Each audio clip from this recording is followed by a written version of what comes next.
This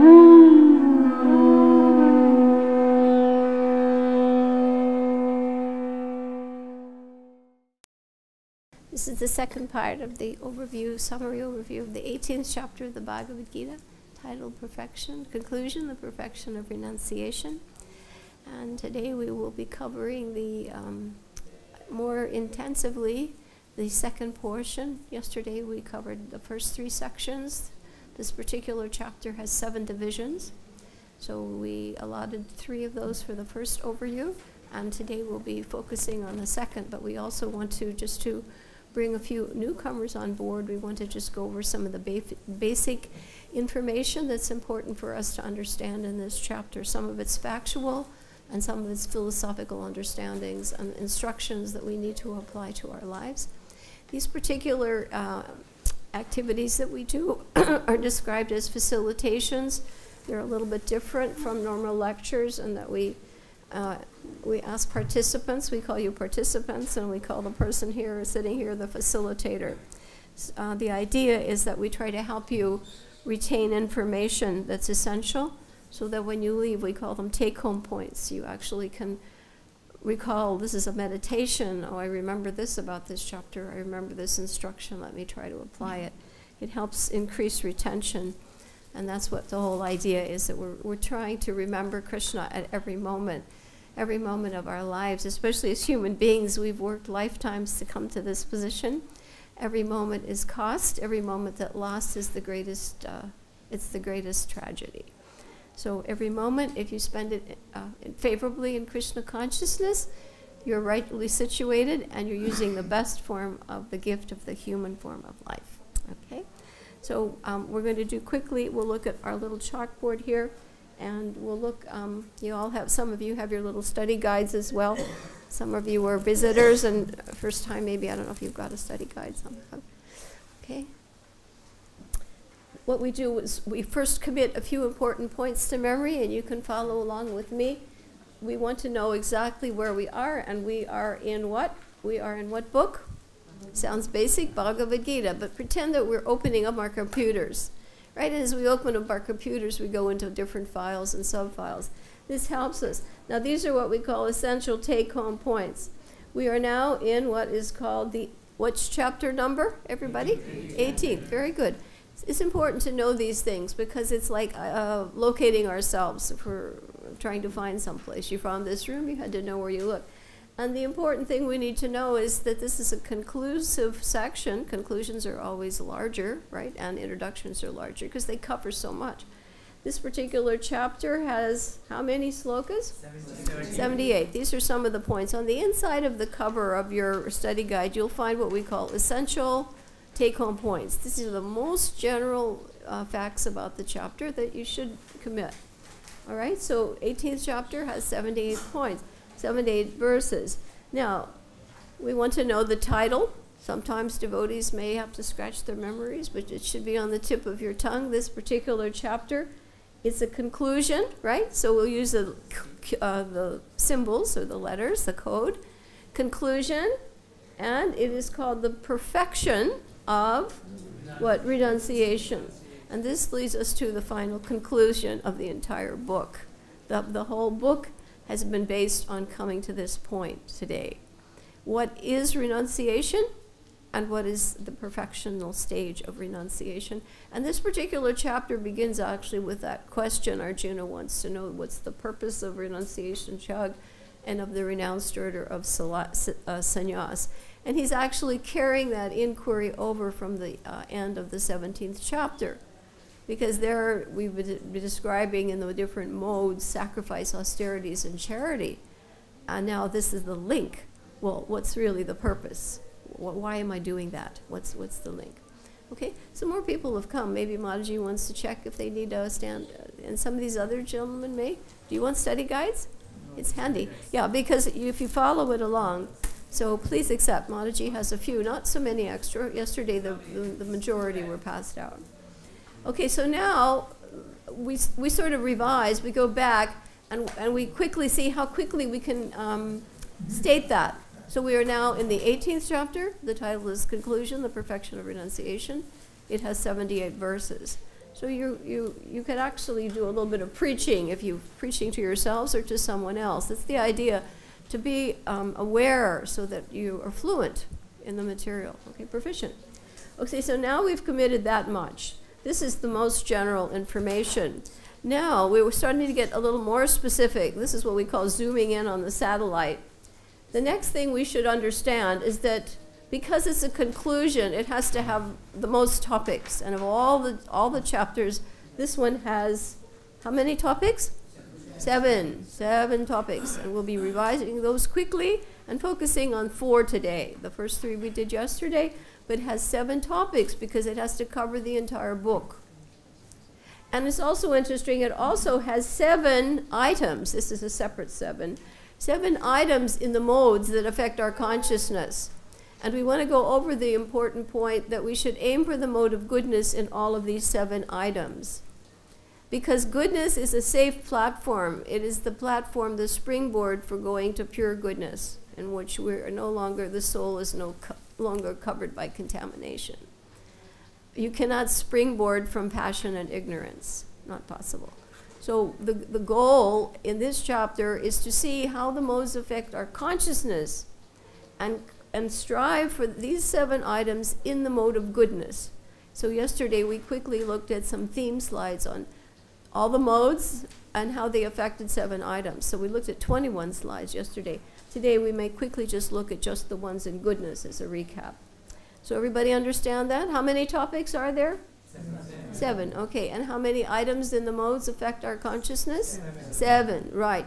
And we had a little memory trick on that one the other day, right? Remember that? For those of you who were here, we had what was called a mnemonic link. It's done often. Actually, the Romans and the Greeks did it all the time. In Vedic times, they didn't even need to have, they could remember. But other ages, memory has diminished, including in this age. It's practically 0. That's why we do these things, because we don't have such powerful memories in Kali Yuga, and we have to try to remember Krishna and the details. So yesterday we talked about, we're going to go over that, we talked about R, K, and then we had A, W, and then UD, and then over here we had H. Now that would be a little bit difficult to remember, but we say a name like Radha Krishna. Can you all repeat that? Radha Krishna. Okay, Radha Krishna stands for, Radha stands for renunciation. Not that she does, but she is actually most renounced. And K stands for knowledge. What does K stand for? Knowledge. So those 2 items, renunciation and knowledge, we have to come to those in goodness. Very important. Renunciation means I do my duty and I don't expect anything for it. I do my work, but I don't want the results. That's renunciation and goodness. And knowledge in goodness means that I see according to Scripture. Right? That's different. I don't see externally, I see internally according to Scripture. Okay, now the sentence goes like this. Radha Krishna always wait. What do? They always wait. Okay. A is for action. What's A for? Action. Okay, this is just a memory trick. Okay. And W is for worker. What's it for? Worker. Yeah, we're going to see how the modes affect the action of what we do. Everybody has to work. So that's what Arjuna wants to know. Well, how are we being affected? We act. Everybody's acting. You're acting, you're writing even, you're just sitting, you're acting. And the worker, what's he like? How do the modes affect the action and the worker? So action in the mode of goodness means that that action is done according to Scripture, right? And it causes no harm. It's beneficial. The worker in the mode of goodness, he's also characterized as acting dutifully, honestly, with no desire of results. You'll see these overlap. But these divisions, we want to see how do the modes affect us, because we have to see ourselves in this picture. We are now being affected by the modes if we're somewhat conditioned, proportionately. Radha Krishna always wait. Now let's see these other 2 items. Krishna describes 2 more very important ones. U is for understanding. This is critical. You may all be sitting here, but I do not know unless I ask you, did you understand what I just told you, right? That understanding has to be checked. And it's different for everyone here, because everyone here may be on a different platform of spiritual awareness. It doesn't matter, but we're all trying to elevate and help each other. No one should be condemned. We're all progressing. So U is for what? Understanding. Yes. What's my understanding? Is my understanding in the mode of goodness, passion, or ignorance? If it's in the mode of goodness, your understanding is I know what is right and I know what is wrong, and I act accordingly. If you're in passion, you're not sure. And if you're in ignorance, you got it the completely opposite. It's wrong. And how are you sure in goodness? Because you follow Scripture, or you follow the spiritual master and the super soul who are representative. That's how we'll know what's right and what's wrong. D, okay, this was dawn. This was determination. How determined are we to succeed in spiritual life? 100%, 50, or 0? Determination in spiritual life has to be absolute. It's not an easy course, right? So that is unbroken, unwavering determination in goodness. If it's in passion, you'll give something up if it's troublesome. And if you're ignorance, you won't bother at all. Right? Determination. So this is how we assess others for our association and how we assess ourselves on how we improve. That's why we have to know this section very well. H is for happiness. Now that's what everybody, being a soul, is by nature naturally joyful. But in the material stages, there are different ways one perceives happiness. Okay, but in happiness, in goodness, means I undertake austerities. They may be poison at the beginning, but at the end they're nectar. What are they? Nectar, yeah. Right? Getting up in the cold weather, you're all performing an austerity. It's cold. You're sitting here, listening, trying to elevate yourselves. That's happiness in the mode of goodness. There's actually a sense of well-being that comes from that. In passion, it starts out well, but it always ends in misery. Always.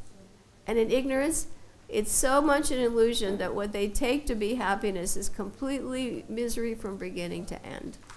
Okay? So goodness means I may undertake an austerity. It may be a little, poison at first, difficult, but I tolerate, and I will get the result. In the end, it will bring me elevation and happiness. Okay, our little sentence was Radha Krishna, repeat. Radha Krishna, always wait until dawn. And H is for hearkens. That means it comes. And now we're going over these because these are the most critical instructions of the Bhagavad-Gita. They affect us. Each and every one of us is in line for the time when we give up this body. And our understanding at that time and our spiritual progress will be evaluated, and that will determine our destination. Our great fortune is that the human form of life is the only one in all this area. So in the human form of life, we have choice. We can elevate ourselves either up, or we can degrade and go down, or we can actually end the whole thing and go back to the spiritual platform. Demigods cannot do that. Animals cannot do that. Demigods pray to be humans. Humans are in the mode of passion, but they have the extreme gift of the intelligence and the opportunity to get out of material bondage and reinstate themselves in their eternal spiritual position. So we are greatly fortunate. We should not minimize that or neglect taking it seriously. We're all here in line. None of us is exempt, including myself. Okay, everybody understand this? Radha Krishna, always wait until dawn hearkens. And those are the 7 things in which the consciousness is affecting the mind, okay, in our activities. Try for goodness. We'll go over that again. All right, another important thing in this section, we're going to, I think today we want to show you some slides I just did today. So Abai, we're going to go to those slides because the idea at the beginning is to take you to the conclusion, the end. What should I walk away understanding from this class? Most percentages show that if I just sit and listen to something and I don't go over it, and if I don't have it pointed out, and if I don't involve myself, I'll leave with only 20% after a short time. That's a very small percentage of retention. So this is why we're going to give you materials, we look at slides, and we drill. In Kali Yuga, there's no other way. So this slide shows us the 3 parts of the Gita. We are in the final section. And I've given you symbols that you see in daily life. If you're used to seeing things in daily life, connect them to Krishna. Don't just say this is Maya. Connect everything to Krishna, and you're in Krishna consciousness. So that's why we show the world as we see it in many of these slides, not just slides from our books. Because you walk out of the temple and then you're just bombarded, and what do you think? You can think analogously. That means I'm connecting everything not only to Krishna, but to what the instruction is here. So here we see a stairway, an elevator, and a lamp. Now what could that possibly mean? But we connect it. The stairway is the Karma Yoga section. How do I elevate? By Karma Yoga, I elevate. The end of the book is the Gyan section. It's a lamp. By Gyan, we actually get the knowledge to liberate. What do? We get the knowledge for liberation, but that's not enough. And in the middle, we have bhakti, that sandwich, the center section of the Gita, middle 6 chapters, it's the elevator. Krishna gives us bhakti because it is the direct approach. And it's the only way to get Krishna. The other 2 processes will not do that. They'll get you close, but without the association of a devotee, you will not get the elevator.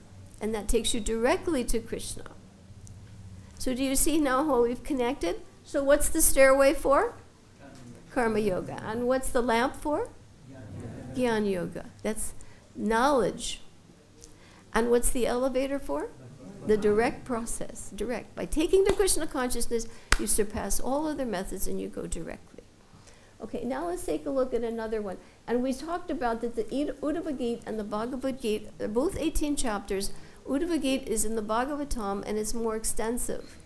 And the same questions Arjuna asks of Krishna, Uddhava is asking of Krishna. But there's one difference in this section. That in this section, we meet, there's a story and a story of an Avadhut Brahmana. King Yadu meets an Avadhut Brahmana who becomes self-realized by doing what we were just doing. He looked at the world and he saw a lesson. Not just Krishna. He saw a lesson. So this is what we're showing today. We're showing you pictures from our everyday world, but there's an instruction there. This is my lesson. What should I do? Or what should I not do? Because a lesson can be positive or negative. I should do that, and no, I don't want to do that.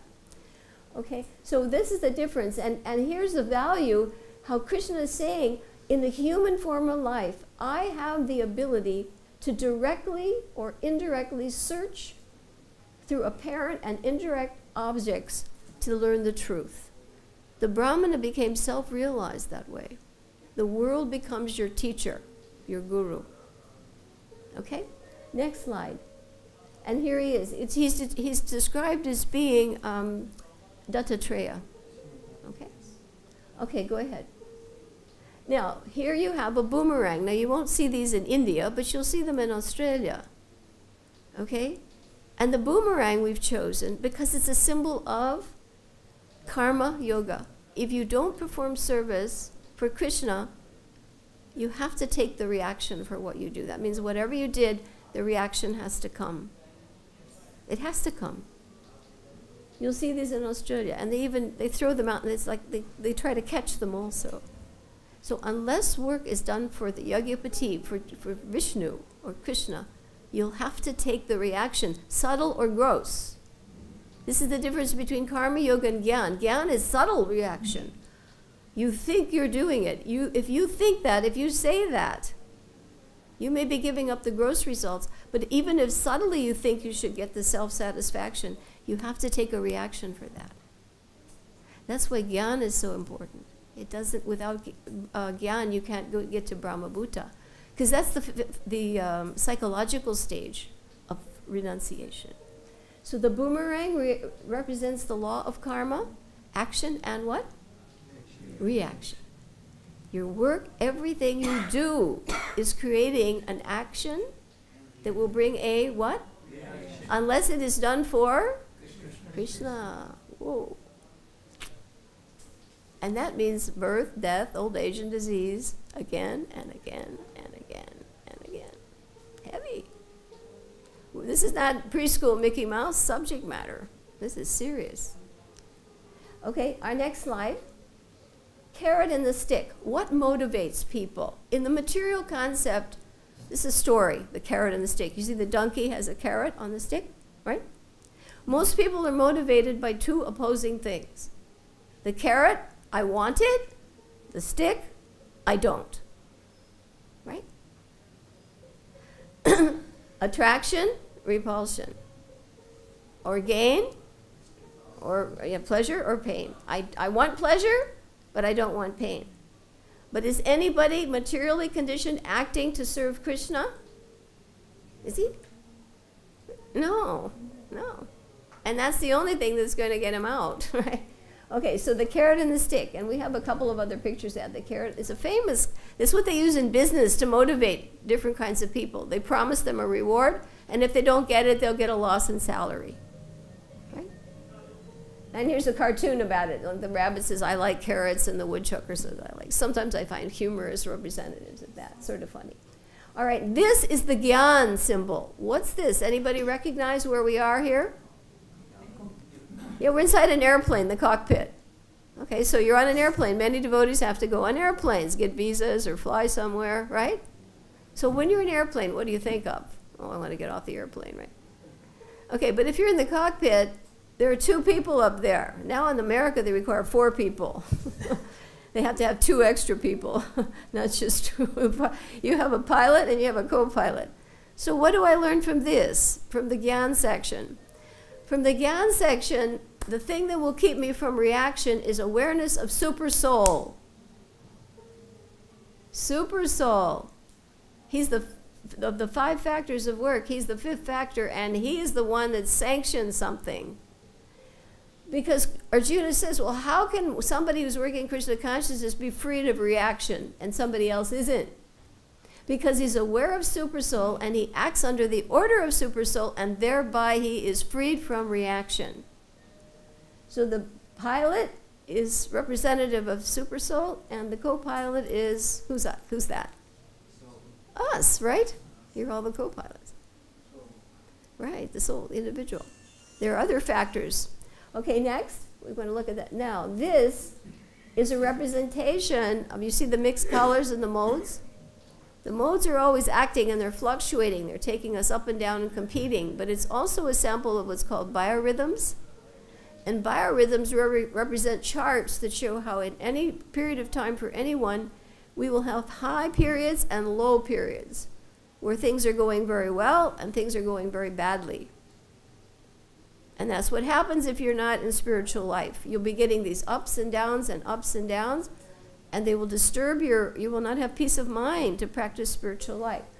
So here you see, this is for anybody. The scientists have recognized this, but they don't know the cause behind it. They see the effect, but they don't know the cause. You see a triple high after so many days. You'll see a triple low. Have anybody been in those periods? I'm feeling really great today. Oh God, it couldn't be worse. These ups and downs. The secret is to stay equipoised, and that can only be done when you're fixed in your service. These things will not affect you. Prabhupada could go into the Bowery, he could be in a palace, he would be the same. He was not experiencing happiness or distress, he was fixed in his service. Okay, that's the lesson from the biorhythm chart. This is for karma yoga. How do I act and I'm not affected? Okay, the next section. This is how do I work according to my nature, the 4th section. Critical. Each one of us has 2 types of duty, dharma, right? 2. If you're conditioned, you have 2. If you're liberated, you have 1. Right now, we have 2 duties. We have conditional duties according to the body that we acquired at birth. Can you all say that? Conditional? Loudly? Yeah, don't be afraid. Conditional, because the audience on the radio can benefit if you participate. And we have what's called constitutional. What's that one? Yes, that's the duty from the soul platform.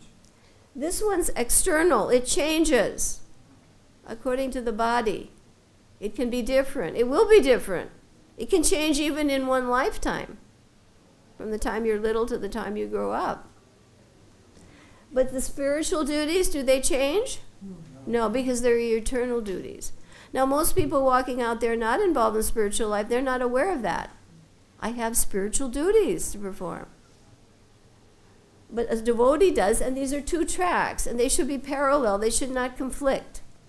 My conditional duties, until I'm liberated, depend on my body psychophysiological nature. If I'm a Brahmana, if I'm a Vaishya, I'm a Kshatriya, I'm a Shudra, I will have certain prescribed duties, and I should do them for Krishna. If I don't, what happens? What happens? Reaction. And my constitutional duties I should be performing. Because the more I do that, the more these I become freed from. So my constitutional duties are the same. Those of you who are sitting here, we're sitting here, we're hearing Bhagavad-Gita, we're hearing the same Shastra, we're chanting Hare Krishna. We're following regulative principles if you've taken to devotional service. It's the same. But these will be different because they're based on external and those are based on internal. Do you see the point? Now here you see the gopis and Krishna on top, and on the bottom you see Lord Chaitanya. Because there are two levels in the spiritual world. Some people are in both, Chaitanya Lila and Krishna Lila. Some people are in one or the other, or prefer one or the other. But Lord Chaitanya represents how the spiritual activities are manifest here in the material world. We're part of the Lord Chaitanya mission. Prabhupada certainly was. We're part of it. Do you understand that? So you have Varnashram Dharma, that's Swadharma, and you have devotional service. That's your other one. Everybody, this is critical to understand. You have two tracks. All right, now let's take a look at the symbol for that. And I showed this yesterday, lemons and lemonade. Well, what does that have to do with this class? Again, learn how to think it. Prabhupada always used analogies. They make life easier. And they make philosophy a lot more understandable. The material body is considered a bad bargain. Prabhupada says it all the time. It's a bad bargain. We chose to come here, and we're suffering. The body is a reaction to previous sin. That's it. The body is nothing but a combination of accumulation of previous sinful reactions. This is your prarabdha karma. We're all sitting in our prarabdha karma right now. Now, how do I turn lemons into lemonade? Because that's what they say in the West. If you get a lemon, turn it into lemonade. Make the negative a positive. I engage my body according to my nature, my psychophysiological nature, in the service of the Supreme, and thereby I can attain the perfectional stage. By knowing I'm part of Krishna, my duty is to serve him. If I do it to the best of my ability, he's given me this body to do what I can do by my nature, I can perfect myself. Perfect. So you have an opportunity by the mercy of Krishna and Srila Prabhupada to perfect yourself despite the bad bargain. Okay, let's look at the next symbol. This is also the work section, important law. Do your own work. Don't do somebody else's. You'll not be protected and you'll not do well. And you shouldn't do it. You'll get in their way and you'll also incur sin. That's what Arjuna wanted. He wanted to be a Brahmana, but he's a Kshatriya. He can't do it, and he won't be able to do it for very long, and he'll incur sin. Do what your nature says. If you're a Brahmana, be a Brahmana. If you're Kshatriya, be a Kshatriya. But do it for Krishna. That's the point. And you see here the musicians. Some are playing, this is a good analogy, some are playing violins, some are playing cellos, some are playing flutes, tuba, horns. Each of them has a different instrument to play. We're going to be watching a brief clip at the end on instruments. They don't play somebody else's music. They play theirs, and they follow the director. Two things. I do my work, and I watch Super Soul. Then I'm perfect. If I step out of my chair and I tell the violinist, you're not doing it right, you'll bother him, and you won't play your part. You're actually encroaching. That happens. You're encroaching on somebody else's duty. You have to do your duty and follow the direction of Super Soul. So that's the lesson in an orchestra. It's the same thing. Okay, next. Airplanes. This is for the next section. Airplanes are either in the airport or they're in the air. Right? Where are they? Airport or in the air. And they have to land. Right? Okay, they have to land. All right, if they're in the airport, that's practicing devotional service. We're getting ready. The next slide is compared to Brahma-bhuta. We're in the air. We've transcended the modes. We're off the ground. We're not under the effects of the three modes anymore. That's the fifth section. But that's not the end. Because the airplane has to reach a destination. And the person who is in the stage of they're satisfied with Brahman realization, they stay there. But they have to come back down. It's not the safe final platform. So the airplane analogy means I've gone to the airport, I've gotten on the plane, but I have to become transcendental to the modes. Transcended, they've gotten up out of the effect. Okay, the next picture. Keys. Keys unlock things. They keep things confidential, right? There are 3 stages of confidential information in this chapter. Confidential, more confidential, and most confidential. So the airplane analogy is confidential. That's the beginning of spiritual understanding. The next slide shows us a single key. We elevate to Paramatma realization and finally Krishna, Krishna, right? The highest form, Krishna. All right? That is the most confidential knowledge, and meditation of the form, on the form of Krishna, without interruption, is the most confidential knowledge in all of the Vedic literature. Fixing the mind on Krishna is the most, he says, always think of me. That is the most confidential knowledge. And you're sitting here, you've heard it. Practicing it may be a little challenging, but that is it. Okay, next. And the final section is victory. This is a gold medal, right? Victory is predicted at the very end by Sanjaya. Arjuna agrees to fight, and victory is predicted. Because one who surrenders to Krishna, if he surrenders, it's in his benefit. It's not necessarily Krishna's benefit. It's in our benefit. We're meant to be serving him. We're not doing it, or we haven't been doing it. We're trying to do it now. But that is in our benefit. And we will also learn in this final section the benefits of preaching, the benefits of studying, and the benefits of just sitting and listening. Those of you who are here and you're just listening, by doing that, you're guaranteed going to the spiritual, but to higher planets. What was the second piece? I didn't hear it. Second one, yeah, by explaining it, you're dear to Krishna. By studying it, you're worshiping him. Right now, that's what we're doing. We're studying. Studying and listening are 2 different things. Studying means I'm analytical. We're being very analytical today. I'm listening, though. If you're just coming to listen, you can go to the higher planetary systems. The benefits of Gita are so great. And Krishna says, there'll never be anyone more dear to me, and you're guaranteed pure devotional service. The Gita is a very important book. It should never be minimized. Never, never. It's essential. ABC, but essential. Try to learn a language without learning the alphabet. Can't do it. Okay? So now let's look at some slides here, because I wanted to know, these are the important points, and then we'll get into more detail. Karma Yoga, the instruction is, let's read it together.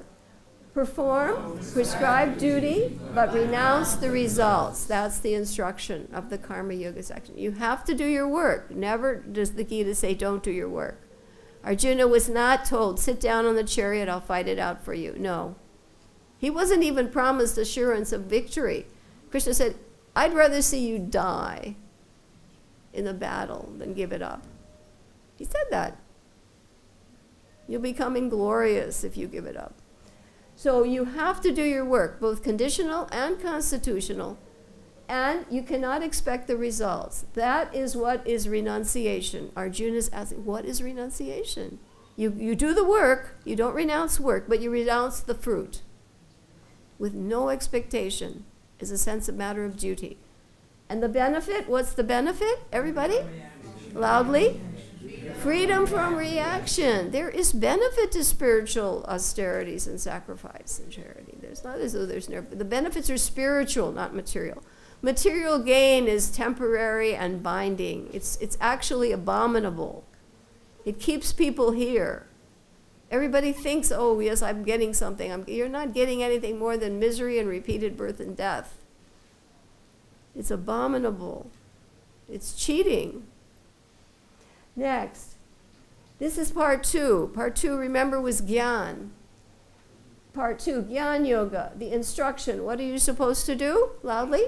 Take direction from Supersoul in all activities. Yes, that's how I safely act. If I'm taking directions from Supersoul, either coming from the Shastra or from the spiritual master, he's the external manifestation of Supersoul.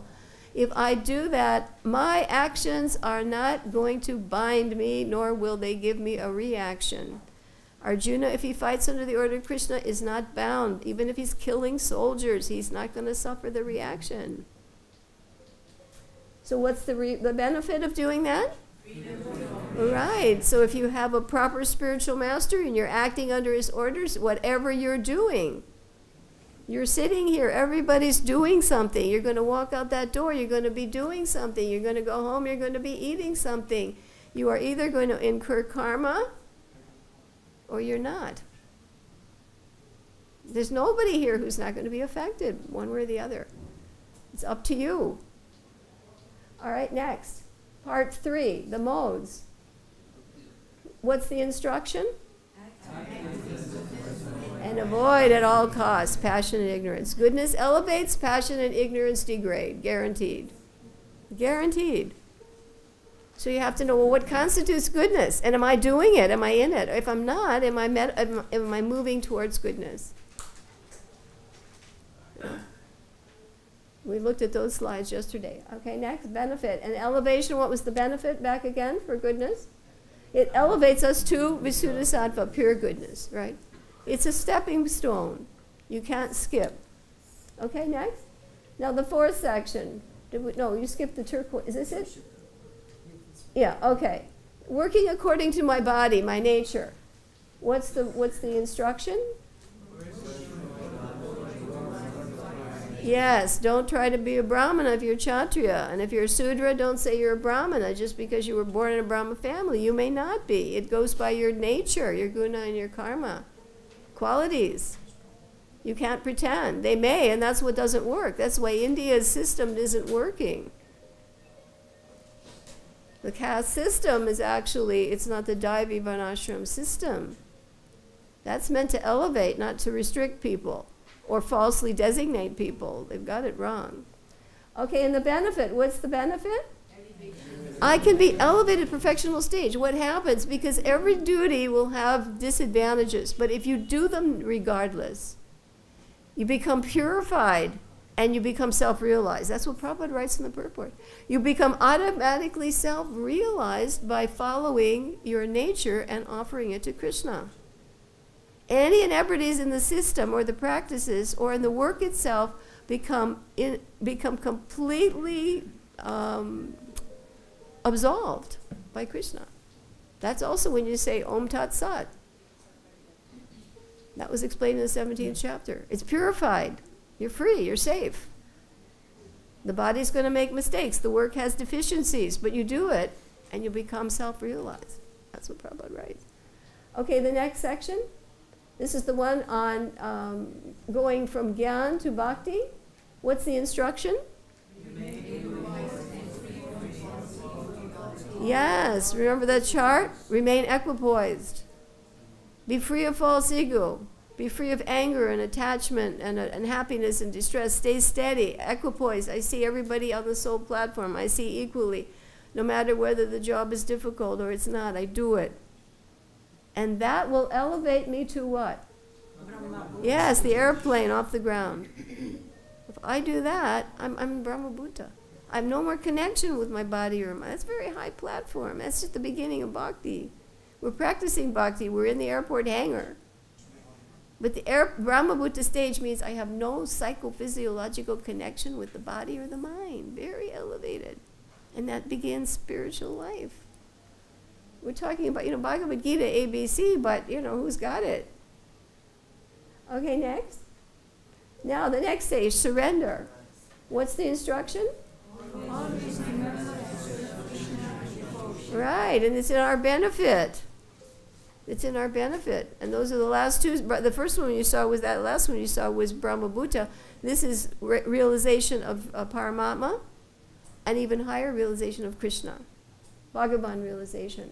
And what's the benefit of surrendering to Krishna? Yeah, freedom from sin. Immediately, I promise I will save you from all sinful reaction and you will attain me. You're getting Krishna. What could be higher? He's your best friend. We ignore him, right? He can do everything for you. We don't like to serve him. How foolish we were. Hopefully we're coming out of our stupidity. Okay, and finally, the last section, victory. What's the instruction here? So everybody here is participating, right? You're hearing it. Those of you who've just walked in, maybe for the first time, I don't know. But it says Prabhupada writes, you can go to Dhruvaloka just by sitting and listening attentively with faith. You can be elevated to the higher planets. And if you study it, you're worshiping Krishna. It's a form of worship. He says, always think of me, worship me. You're worshiping Krishna by studying Bhagavad-Gita. It's a form of worship. And if you explain it, oh my goodness, as we're trying to do, and I hope you'll try to do, that's why the preachers take it so seriously. You're guaranteed pure devotional service, and at the end you will attain Krishna. What a promise, huh? Anybody want to go to Krishna? What do you want? Okay. What should you do? Explain Bhagavad-Gita. So when you walk out of here, grab someone and say, hey, can I tell you something about chapter 18? Don't minimize Bhagavad-Gita. And he says, never will there be anyone more dear. He doesn't say, oh, in the next millennium, this book will be more. No, never will there be anyone more dear. This is it, folks. All right? So, did you find that helpful?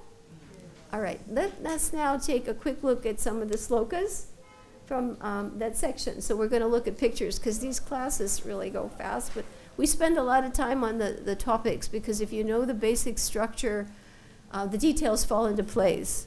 Without the structure, the details may wind up in a different category.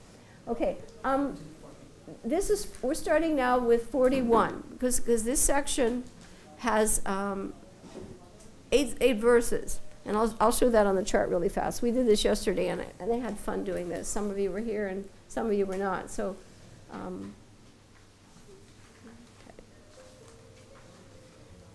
we'd like to show numbers so we know how big the sections are. And the other day we talked about noon and we talked about midnight. What are the numbers on the clock for both? 12 and 12. Okay, so this side. We're going on the clock. We're going to go round the clock.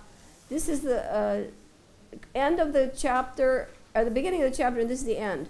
And both have 12 verses. So midnight is when we're in darkness still. And noon is we have come into highlight, right? Noon is the brightest, and midnight is dark. So the beginning Karma Yoga section has how many verses? 12. And the end, surrender, has how many? Victory has 12. And then we went down and we made a little clock here. This one is where we're starting today. This is the section on doing your work according to your nature. And how many, we use a number to anchor the information. How many gopis are there? 8 major gopis. All right. So 12 and 12, this is Karma Yoga, this is Victory, and this is the Varnashram system, 4-4, right? According to my nature. Now we have 2 more numbers here to learn, and we'll find an easy way to do that. How many Goswamis are there in Vrindavan that are famous? How many? 6 Goswamis, and that's also half of 12. That's how big the Gyan section is. Very short, but extremely critical and very technical. Very technical. And this number, we talked about how many times Haridas Thakur was beaten in how many marketplaces? 22 times. That's how big that section is. 22 slokas. Krishna gives so much attention to the modes. So 12 are for Karma Yoga. 6 are for how many? How many verses for the next one? What's the next topic? Gyan. And then we have the modes. How many verses for the modes? 22. Big. Yeah, it's not a small topic. It's in 3 chapters. Chapter 14, chapter 17, and chapter 18. That's because we're bound by, we're made of them. We're bound by them. Serious business. We act according to them until we're acting in bhakti. Now, working according to my nature, how many slokas are there? 8 slokas. And we'll talk about, we're going to go through those quickly. And then this is easy. 7-Eleven, and we said that yesterday in the West. It's still, I don't know if it's still there, but there's a store opens at 7 and it closes at 11 at night. So it's known by 7-Eleven, if any of you have been to the West. So 7 are on how to go from, this is the Brahma Bhuta platform, right? From Gyan to Bhakti. And 11 is the stage of surrender. I have to surrender to Krishna. This is the one for victory. These are the benefits of surrender.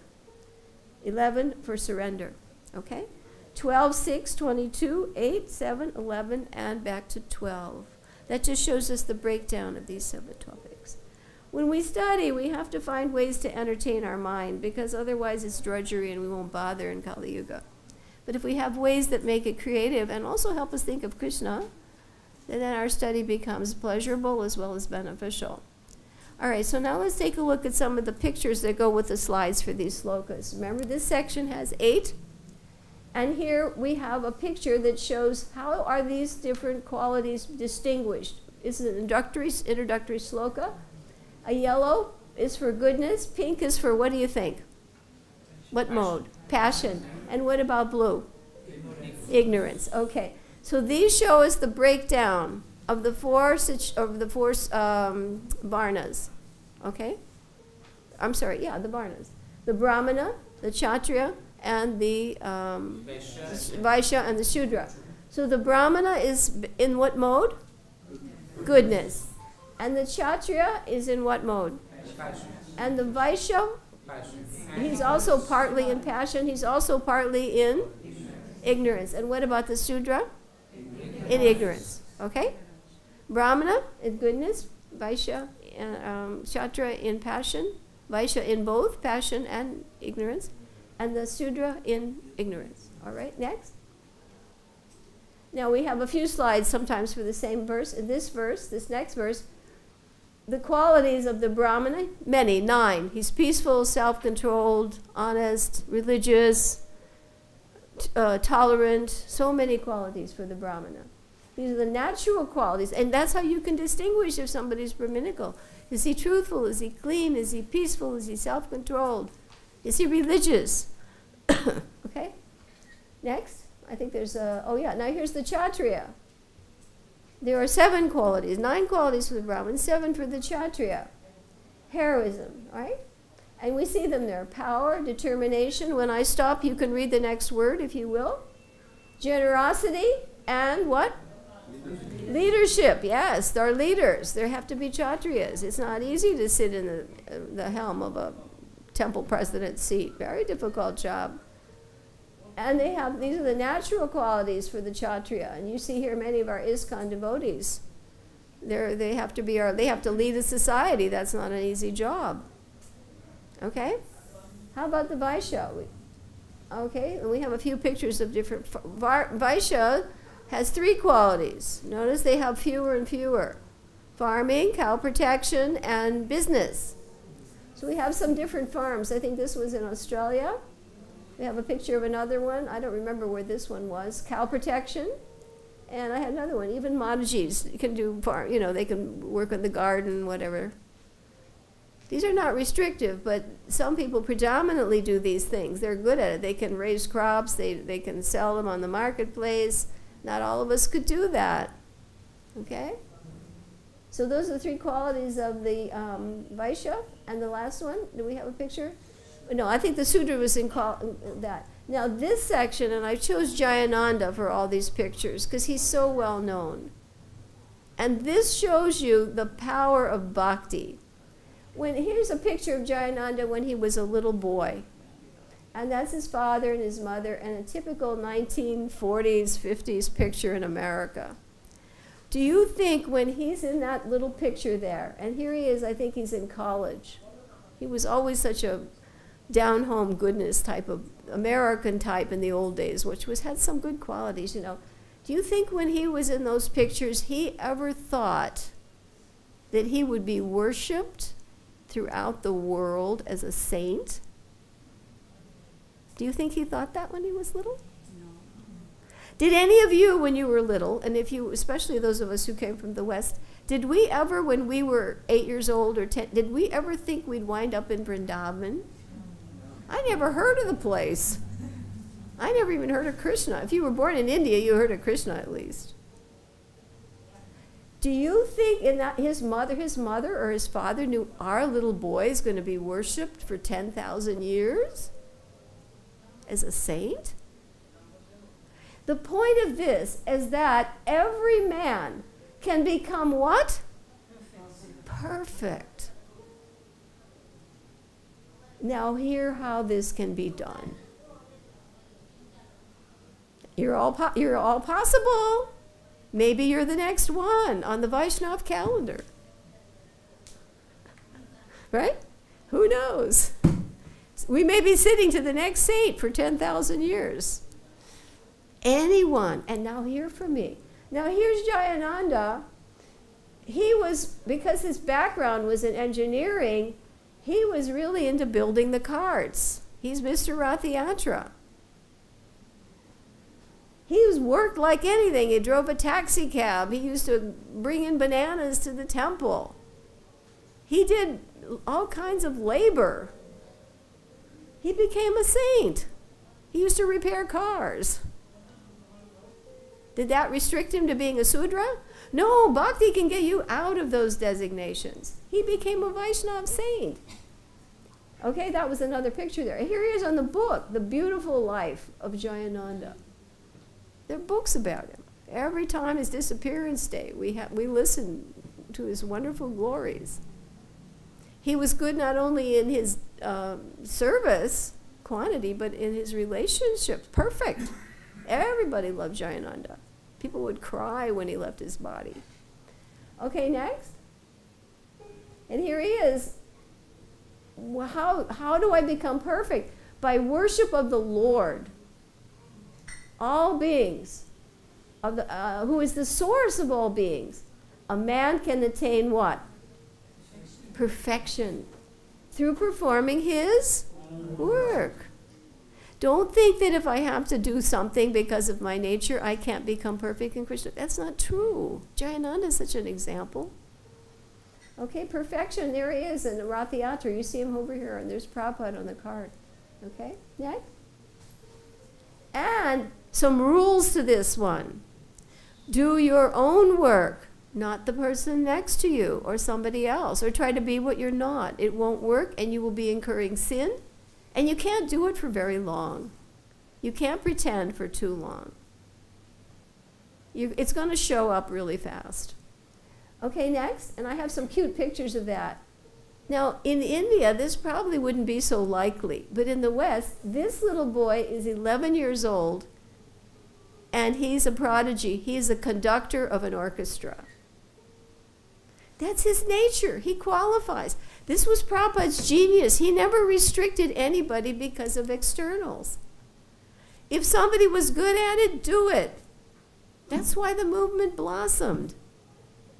That's the one thing Indian has to appreciate that this movement gives. It's not the caste system. And if it starts to act accordingly, it's just the same old stuff. Prabhupada was transcendental to that. This little boy's 11 years old. He's in a black body, 2 disqualifications according to somebody's, what should a conductor be? And he's the director of an orchestra. Another picture. Who's that? Does anybody know her? This is Princess, what's her name? She's the, she's the Princess of England right now. She's a musician. And she was invited, she's an expert musician, she was invited to conduct the orchestra for a performance. She could do it. Now normally if the king or queen is not going to step in and go in and lead an orchestra, no way. But they invited her to do that, and she knew how to do it. So let her do it. Let her do it.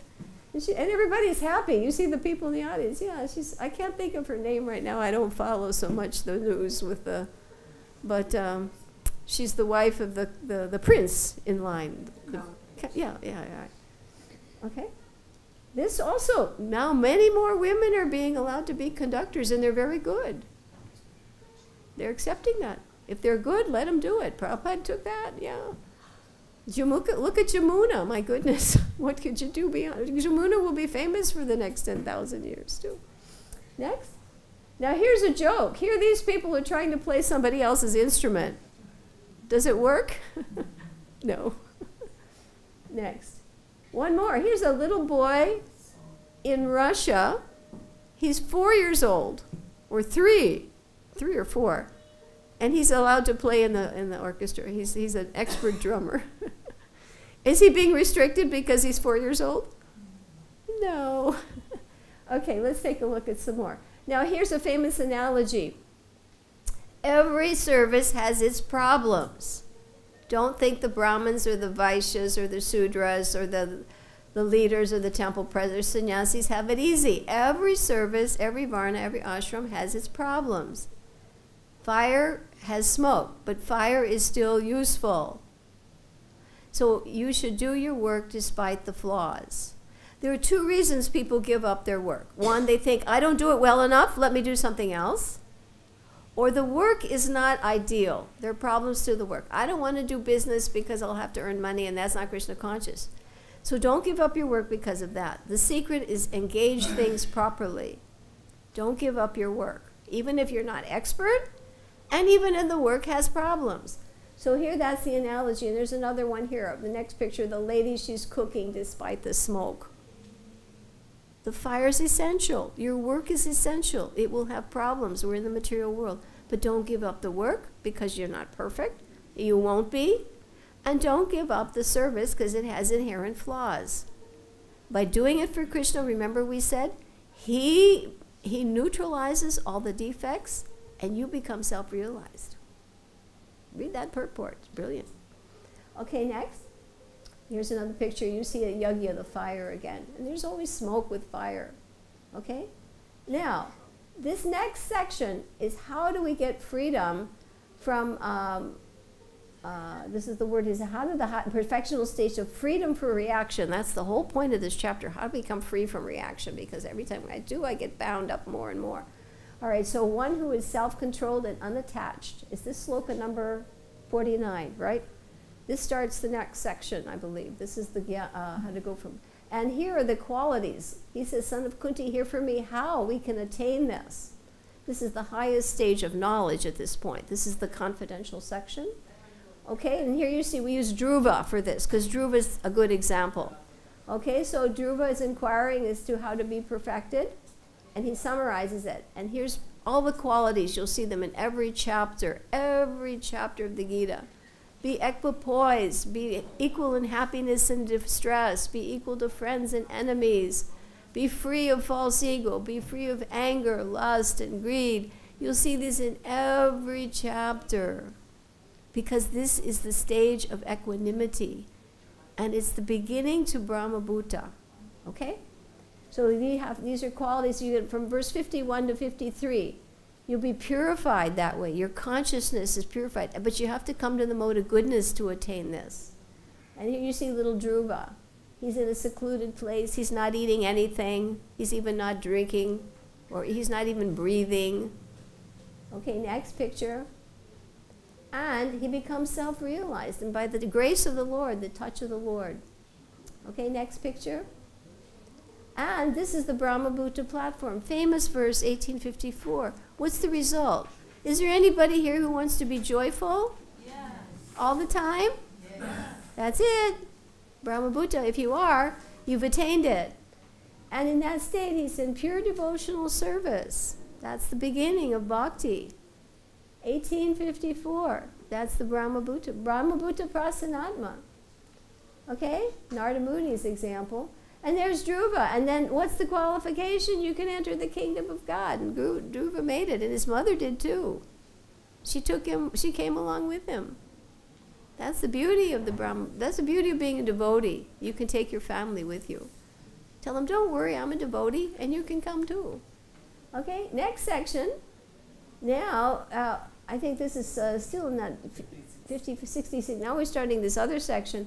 What happens in this surrender stage? Now, I love these slokas because Krishna is very, in Prabhupada's translations, the word that you see in one sloka appears in the next sloka, and then it connects us to the next one and the next one. So here the word is protection. Krishna is saying, if you just surrender unto me, you engage all your activities to me, you work under my what? You're protected. Out there, they have no shelter. Their shelter, they think, is my relatives, my money. That's not shelter. It's durashraya. It's not shelter. It can be taken away at a moment. But the shelter of Krishna, that's real shelter. And here's Prabhupada on the boat. That's a famous story. You know how in the dream, he sees all the avatars coming. Okay? All right, next. Now, notice he said, if you act under my protection, the word shows up in this sloka, but he adds another word. He said, now depend on what? Me. You're under my protection. Now what should you do? You should depend on me in all activities. Now he ends with the word what? Conscious. Do you see that? Be conscious of me. Each time he's adding more. First work under my protection, then depend on me, but be what? Conscious of me. Krishna consciousness. That takes us to a higher level. And the next, you'll see, next, conscious. There it is. It shows up again. Be conscious of me. Now we're going to see what happens. By my grace. Nothing will happen without Krishna's grace. And if you don't do it, he says, you will be falsely directed. You may do what you want to do. I'm not going to force you. But if you don't act according to might, you're going to be acting by false ego, and you will be falsely guided. Next. You will be compelled to act by your what? Your own nature. You'll be forced to act, compelled. And Arjuna's been arguing the whole time, right? Or he's asking questions. At the beginning, he was arguing. He didn't want to fight. So he had to be convinced, for our sake. Arjuna's evolved, but for our sake, he's acting as a spokesperson. Next.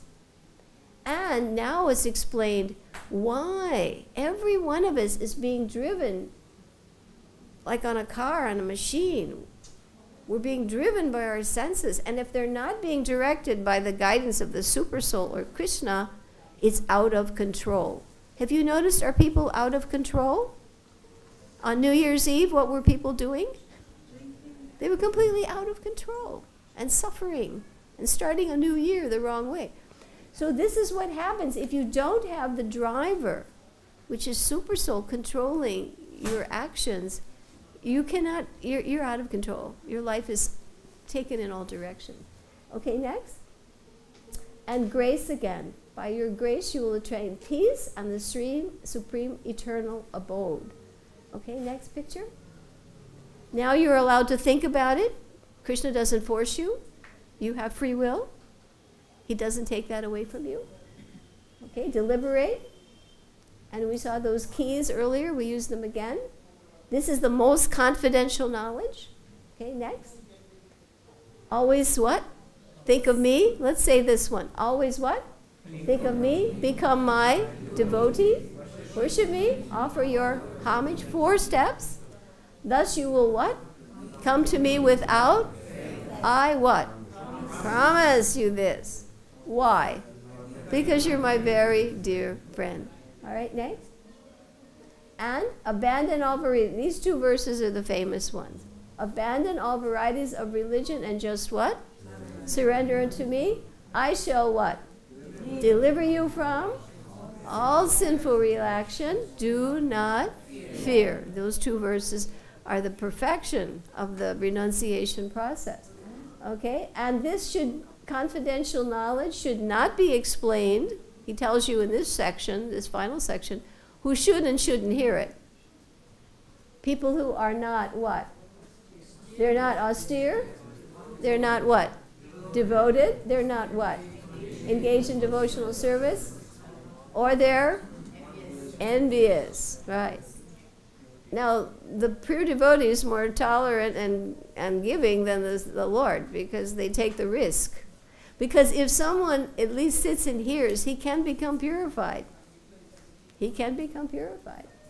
Prabhupada certainly took the risk. Look there, his audience, they didn't know what was happening. Okay, next. And what's guaranteed? If you explain this, what do you get a guarantee of? Pure devotional service, and at the end, you'll come to Krishna, right? And then he says, there'll never be, in the next one, what? There will never be one more dear. Prabhupada was certainly dear to Krishna. Proven, right? Proven. Next. And I declare that he who studies. Okay, you're all in this category. You're worshiping Krishna right now. You worship by your what? Your intelligence. And the next one. And if you just sit here and listen, what happens? You become free from sinful reaction, and you attain the auspicious planets where the pious dwell, just by listening. That's why Prabhupada set up the temples, so people come hear Bhagavatam, Bhagavad-Gita. Next. Now he's asking, are you attentive? That's in the Chaitanya Charitamrita too. Krishnadas Kaveri. I said, now please listen with attention. Please hear this attentively. Have you heard this with an attentive mind? Okay, next. And Arjuna responds, yes, thank you. I've regained my consciousness, and my illusion is over. I'm free from doubt, and I'm prepared to act according to your, what? Instructions. He's ready to fight. He will fight, but he has to fight with the right reason, for the right cause, and in the right consciousness. Because how you fight and for whom you fight will determine whether you have to take a reaction or not. Next. And there's a picture of where the Gita was spoken, and Sanjaya is telling us, look at the words that are here. These are ecstasy words. They're success words. Wonderful. How wonderful this message is. My hair is standing on end. He's not bored. He doesn't think there's okay, next. And he said, how did I get the mercy? By the mercy of Vyas. That's what's so nice about the Gita, because Vyas is the writer. But he cleverly empowers Sanjaya, who has to explain it to somebody who can't see. So that's how we got it. Because if Vyas is just writing it, there's no dialogue. But there's a dialogue now between Sanjaya and Dhritarashtra. And because Sanjaya can see the battle, we can now hear through Sanjaya the discourse between Arjuna and Krishna. It's very clever. Vyas wrote this. Vyas wrote this. He's the original speaker. But we get these other interplays that bring it to life. Okay, next. Thrilled. Is this boring? No, he's thrilled. And I take pleasure being thrilled at wet every moment, not just on occasion. Oh, that was a good part, right? And next. And I rejoice. I hear it again and again. And the more I think of Krishna and the form of Krishna, that's what you're advised to do. Think of the two-arm form. That's the highest, most confidential information in all Vedic literature. Constant meditation on the two-arm form of Shyamasundar. That is the topmost meditation. Nothing higher. And there we are. Victory is predicted. And wherever there's victory, we get four things. We get what? Opulence, victory, power, and morality. And morality, my God, they'll talk about the Bhagavad-Gita and it's being fought on a battlefield and we're killing millions. That's moral. That's why the Gita cannot be understood except by a devotee. And he ends, that is my opinion. Now we're going to look at a picture of the last word in the purport of the Bhagavad-Gita. Because people say, Radharani's not in the Bhagavad-Gita, but she is. We have that final picture. Our ending slide. Where's our ending slide? The last word of the purport. What's this? Our Radharani's lotus feet. Prabhupada writes, if one follows the instructions of Bhagavad-Gita, he is rightly placed in his position in the internal potency. That's Radharani. She's there. Wherever the internal potency is mentioned in the Bhagavad-Gita, that's Radharani. So does anybody want that? That is the conclusion of Bhagavad-Gita, chapter 18. Do you like that? All right. Now we're going to do one quick little exercise. I hope you will like it, and then we'll look at some quick slides on the slide series. I want you to watch me. We do this when we do retreats.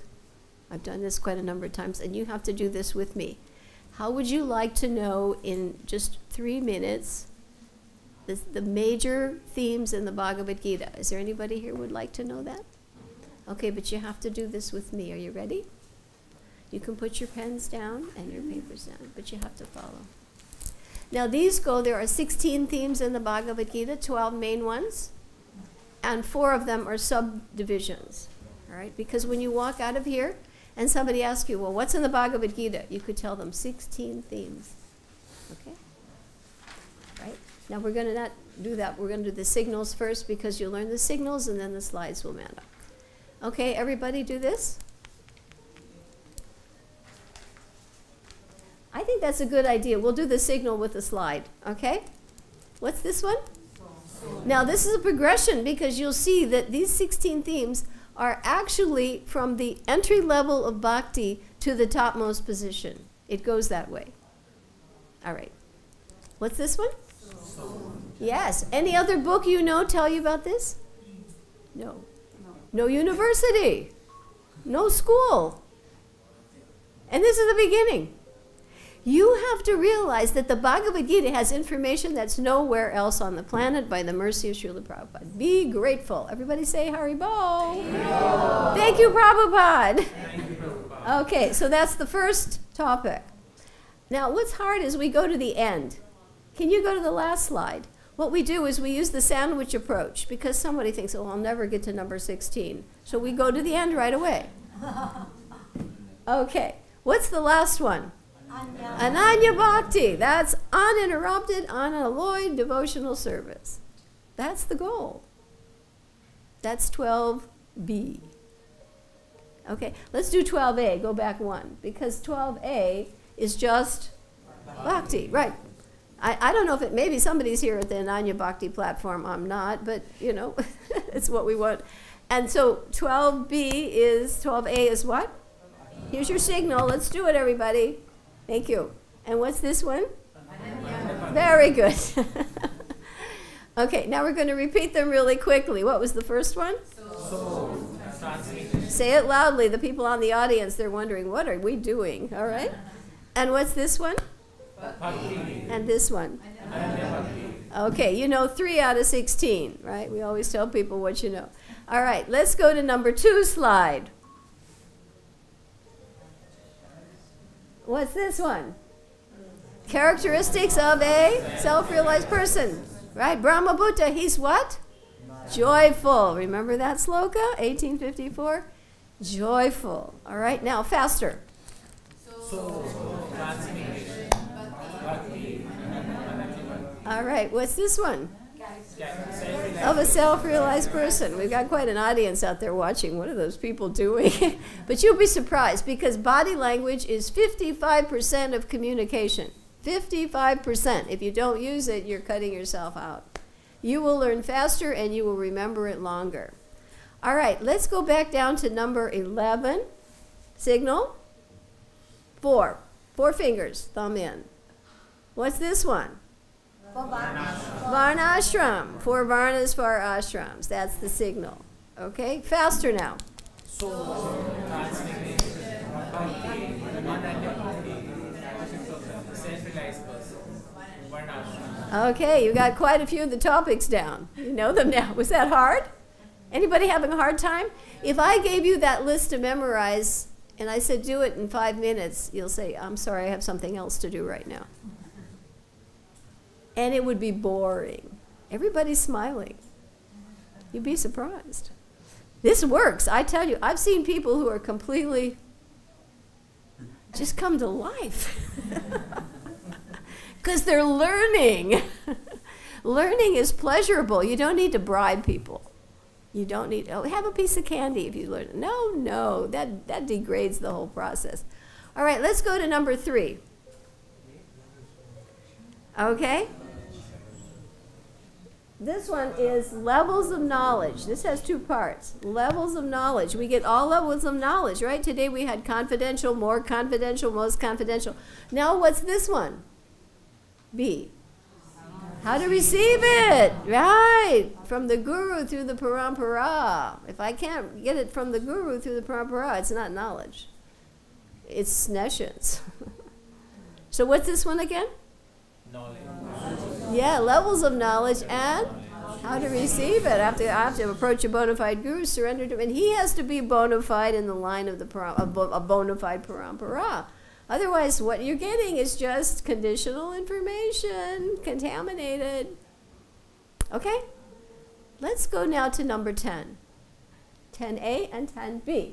Okay, hold up 3 fingers now. Okay? 10A and 10B both have to do with 3. Okay? 11 was 4-4, right? This one's 3-3. This is very important. This is Gyan. The relationship between Ishvara, Jiva, and Prakriti. Yes, nothing happens without all 3 ingredients. Jiva, Ishvara, Prakriti. Both are enjoyers, but the material energy carries it out. Ishvara sanctions it. Jiva desires. Ishvara sanction, nature executes it. Everything that you see happening has been sanctioned by Krishna and is being carried out by material nature. Everything you see. All you did was desire. That's it. You don't act separately. That is a person who's bewildered. I did it. You didn't do anything. And you're not ever going to do anything. You can only desire. And you have to know what to desire. Now, part B is easy. It's also 3, and what is that one? The 3 modes. Big topic. Chapter 14, chapter 17, chapter 18. 17 items in the modes. Don't tell me we're not bound up. Why would Krishna talk about them so much? The emphasis one gives to something indicates the importance. The modes are very important. All right, now let us go back to number 4. Okay? Mind and sense. If you don't have control of your mind, if you don't have control of your senses, you have no hope of practicing devotional service. Right? So what's number 4 again? Mind and sense. Okay, let's do a little bit of what we call a yo-yo drill. Up and down, up and down. You ever seen yo-yos? They're these little wooden things and they go up and... Because that is how the South Indian Brahmins memorize verses. Don't think Yashoda made this up. No way. All the things I do have precedent, and they work. In South India, they go back and add one more, and then they go back, and then they add one, and then they learn a sloka. And they work together like this, not by themselves. Okay? They work in groups. Lawyers do this too. They study in groups.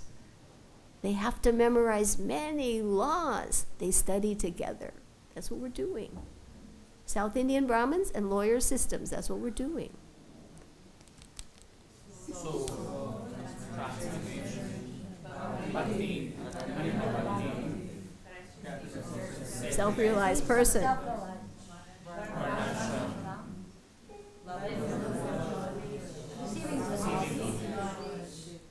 Relationship of Jiva, Ishvara and Prakriti. And?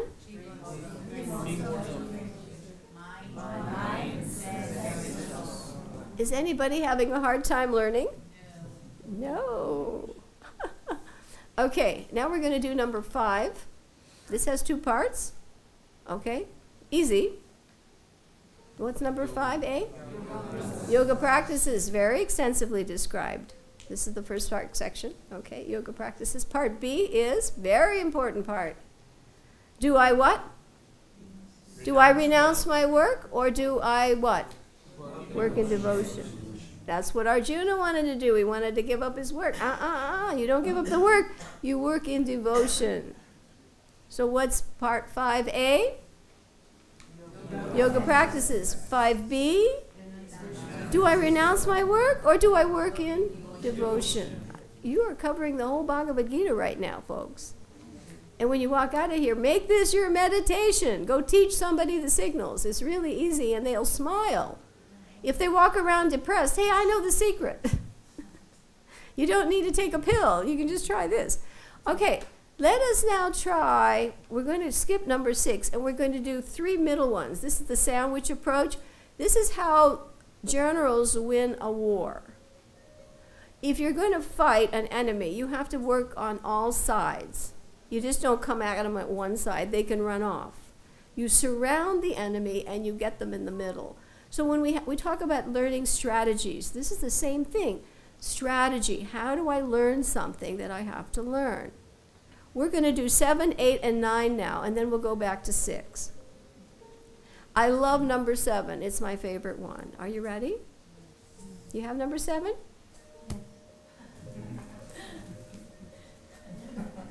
What is it? Defeating impersonalism. Yes. Yes, big topic. It's so rampant in India.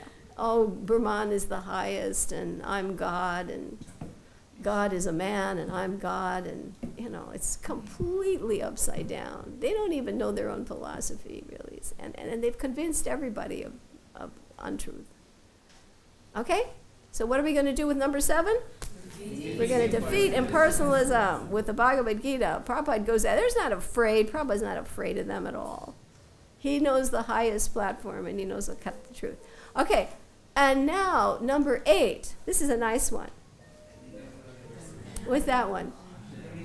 Demigod worship. What do the demigods do all the time? They shower flowers. Now, I don't see any falling on us, but let's hope someday they will, okay? So number 8 is number what? And number 9, I think you'll like this one. You have to do this. You have to look in the mirror. And as I get older, I hate doing it, but devotees, right? And non-devotees. Okay. 2 kinds of people. Chapter 16, right? Suras and asuras. So let's do those middle 3, right? We're the generals now. This is our strategy. We've got the problem under control. What's this one again? And what's this one? Demigod worship. And what's this one? And non-devotees.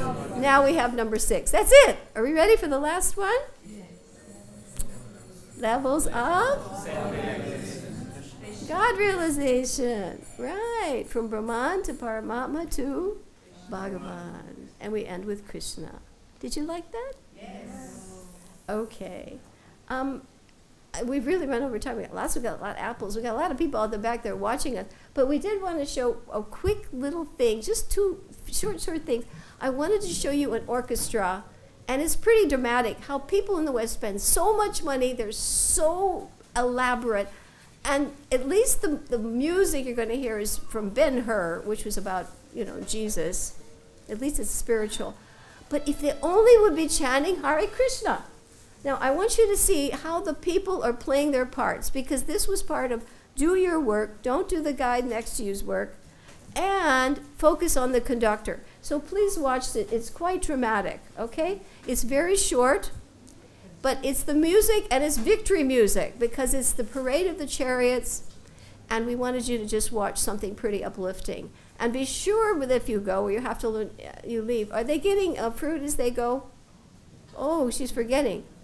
Yeah, please be sure people leaving early get prashadam, because we got 40 apples here, and it's your apple, computer apple, and make sure you get your apple. Because you've been good little students, and I'm the teacher, but the student gets the apple today. Okay, here we go. Are you ready? Yep. You look at the amount of money they spend. Okay, ready?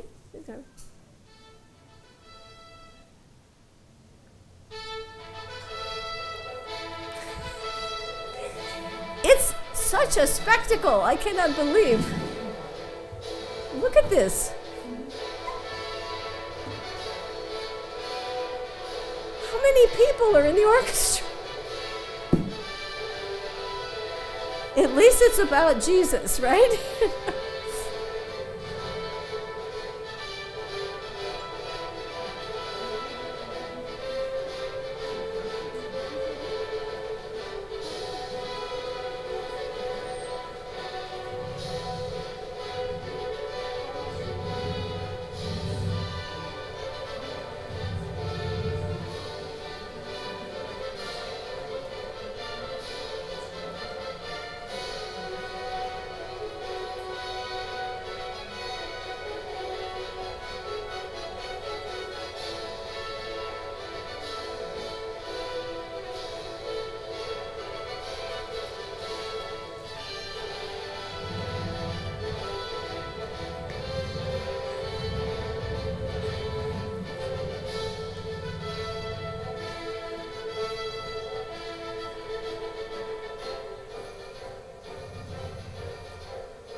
He's really into it.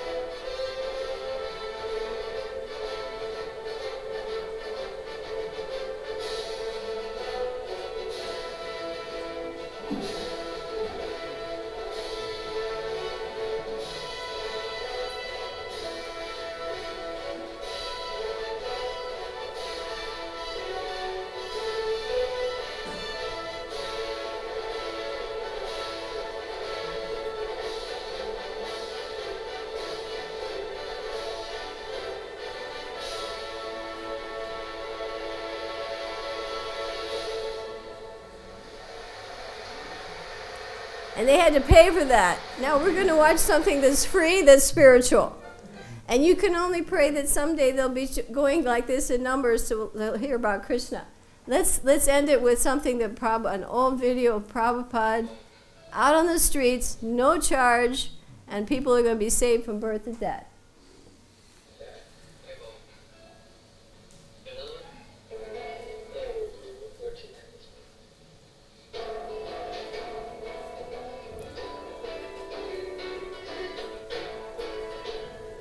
Rath Yatra, 1976.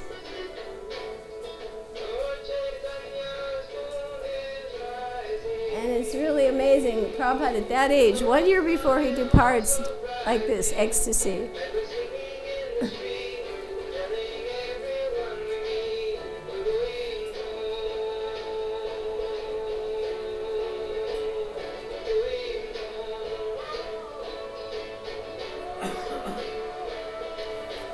Joyful.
end it there.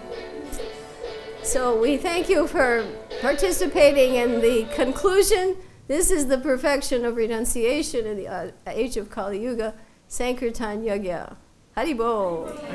Thank you, Srila Prabhupada, for giving this. Hare Krishna.